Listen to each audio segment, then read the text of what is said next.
without making any sound, the girl closed the door quietly, a sign of relief leaving her lips before she could turn around. Scarlett, what took you so long? Ellen gasped at the sudden appearance of the girl that she didn't realize before.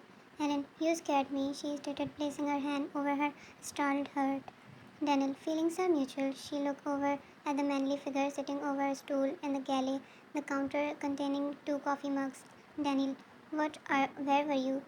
Even university is closed long ago, and where's your cell phone? He interrogated his sister, who paused a smile. Scarlett, yes, we have been calling you for a while now. She crossed her arms, standing in between both figures. Ellen, the battery ran off. She stood there in front of the door, gazing over the man who was in the other part of the apartment. Scarlett, it was well fed in the morning. She frowned in confusion, but Ellen shrugged her shoulder. Ellen, it's not working properly these days. She looked at both of them, who were busy exchanging glances. Scarlett, you need to buy a new one like me. She started pulling out her cell phone from her pocket, an excited and proud smile over her face as she introduced her new belonging. Ellen, congratulations, you finally got it, she said, and Scarlett squealed in happiness over the moon.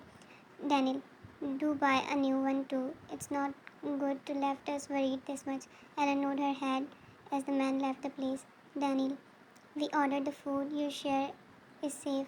Do have it before sleeping. Ellen nodded her head as she was wish him good night. Ellen, so you're sleeping over? Scarlett nodded her head, following the girl as she moved to the counter to have some water. Scarlett, of course you have a lot to tell me, don't you? Ellen frowned as she gulped down the water and placed the glass on the counter with a sign. Ellen, like? She asked, wiping her lips while a mysterious smile flooded on Carrie's face. Scarlett, like a story behind having blood on your sleeves. She tilted her head, leaving the girl stern over her sharp and observing gaze. Ellen, how could you? She blinked, checking out her sleeves, only to see the few blood stains.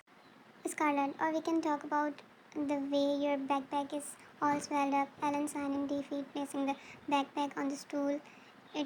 Or was swelled up the way she tried to hide Eden's coat in it.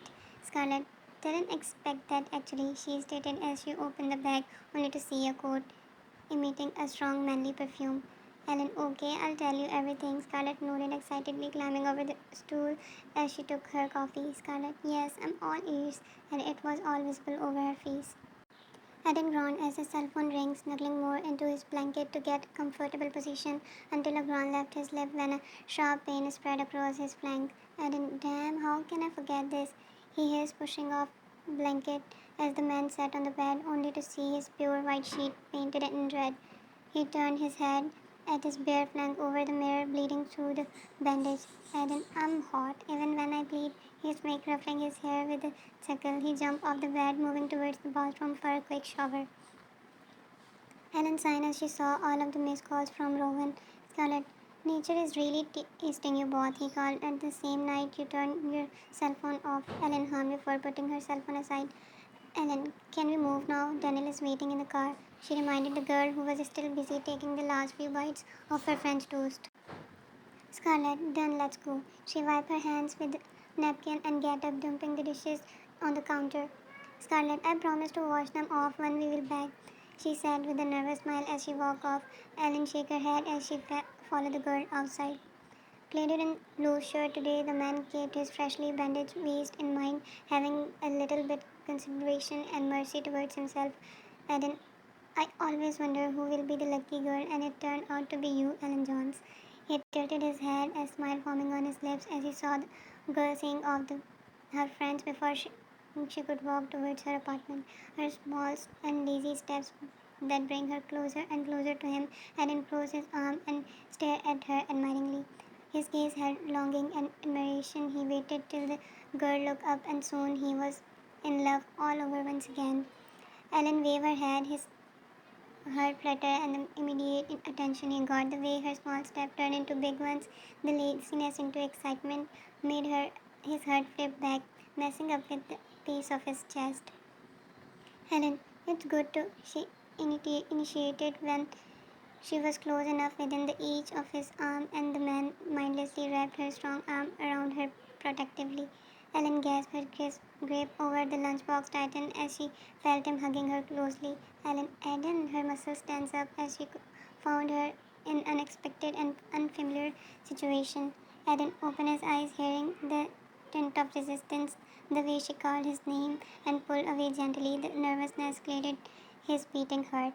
Eden, I'm sorry, I was just concerned about you after last night, he stated the moment he saw the displeased look in her eyes, her feature clenching uncomfortably.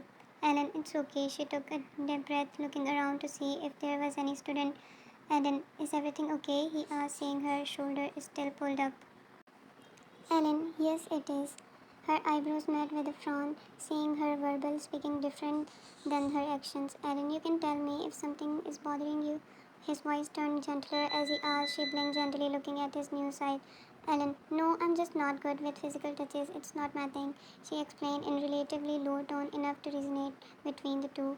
Ellen, oh, he nodded hesitantly, partly surprised, partly impressed. Ellen, last night was mess. You get what I'm trying to say, right?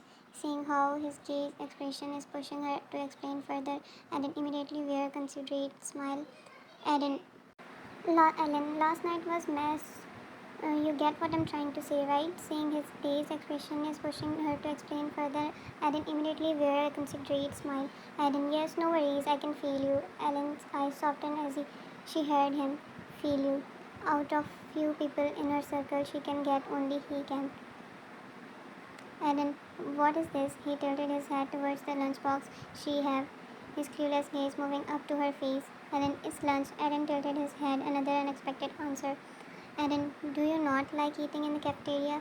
A slight frown over his forehead as he imagined the changes he will need to make in there. Ellen, no, the girl chuckled, seeing an unusual look over his face. Ellen, I made it for you. She extended her hand, pushing the lunchbox towards him. Ellen, me? He blinked, looking up at her. Ellen, why do you look so surprised? Did you never got this from anyone before? Ellen shook his head, immediately wearing an instant smile. Ellen, no, I do. I receive it a lot from a lot of people. I have good looks, so everyone cares for me. Ellen stared in his nervous gaze, keeping her silence. Damn it, man, what did I just bark? I probably look like a wine bag to her. Ellen, it's just fact, I stated. I'm not bragging, I'm not even good at it. He talked and talked, trying to see the different expression over her face, yet the blankness over her face never changed. Ellen, Eden? He shut his mouth up, humming nervously. She looked up in his eyes. Ellen, if someone treats you nicely because of your good looks, then it's mere favoritism, an act of shallow attraction. She held his sleeves, pulled his hand towards the lunchbox so she could place it on his palm. Ellen, care is something that makes you concerned about every aspect of other person's life. She gently wrapped her long, slender fingers around lunchbox and looked up at him with a smile. Ellen, don't get confused and don't lose yourself for this shallow acts. Eden kept quiet, his clueless orbs stayed on her as he listened to her attentively. Ellen, you are beautiful inside, just like your appearance. Don't go for people who can't see that. His eyes squinted slightly, tracing the arc her lips made, and she gave him a genuine smile.